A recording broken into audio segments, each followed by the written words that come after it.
শুনানিতে আমরা যে কথা বলার চেষ্টা করেছি, এক, গণভোটের প্রশ্নটাকে চ্যালেঞ্জ করেছেন। তো গণভোট তো হয়ে গেছে, প্রশ্নের উপর তো মানুষ মতামত দিয়েছে।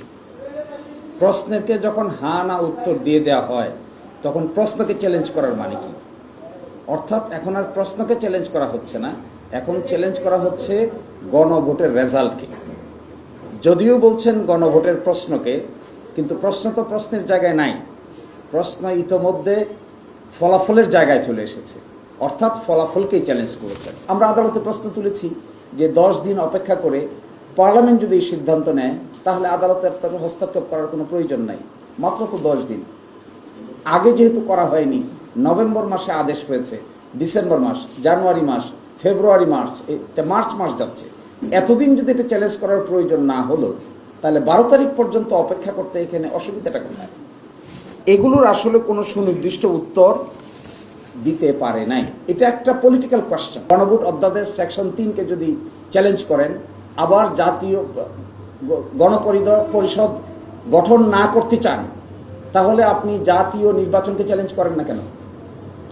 জাতীয় নির্বাচন ঠিক থাকবে কিন্তু গণভোট ঠিক থাকবে না, জাতীয় নির্বাচনের ফলাফল ঠিক থাকবে কিন্তু গণপরিষদ গঠন করা যাবে না।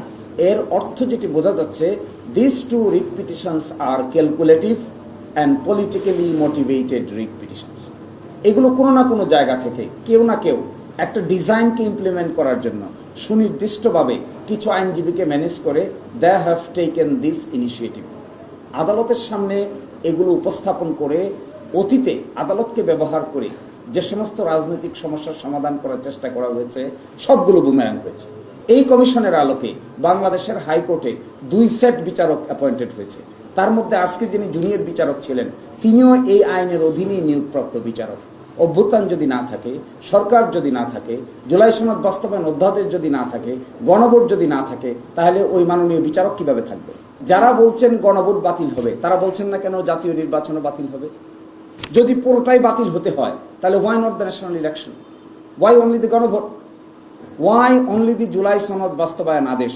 মাঝখানে আরো 135টা অর্ডিন্যান্স হয়েছে, সেগুলো বাদ যাক, সবই বাদ যাক, ফ্রেশে শুরু করি। আবার আমরা ঘুরে 5ই আগস্টের আমরা আদালতে এই কথা বলেছি, যদি তাই বলতে চান তাহলে সব বাদ দেন, let us go back before 5th August. আমি দেখেছি এখানে, what is my experience, to my experience, আমরা এখানে দেখেছি আদালতে যারা এই মামলা মোকদ্দমাগুলো মুভ করছেন তাদেরকে জিজ্ঞাসা করলে তারা বলেন ক্লায়েন্টের ইনস্ট্রাকশন। পরবর্তী প্রশ্ন, ক্লায়েন্টকে? ক্লায়েন্ট হলো দেখা যাচ্ছে 2 জন আইনজীবী, সুপ্রিম কোর্টের 2 জন আইনজীবী হলো ক্লায়েন্ট। তারা কোন প্রেক্ষাপটে এখানে এসেছেন প্রশ্ন জিজ্ঞেস করলে বলেন যে আমাদের ক্লায়েন্ট আমাদেরকে ইনস্ট্রাকশন দিয়েছে। পিছনে গেলে দেখা যায় যে বা যারা দ্বিতীয় শপথ নিতে চাননি, দ্বিতীয় শপথ না নিয়ে এখানে একটা কেওয়াস বা কনফিউশন সৃষ্টি করার চেষ্টা করেছেন। জুলাই সনদ সংবিধান সংস্কার বাস্তবায়ন আদেশের পিছন দিকে যে শপথ আছে এটা নিতে চাননি কিংবা নেননি, they are the ultimate people who are backing this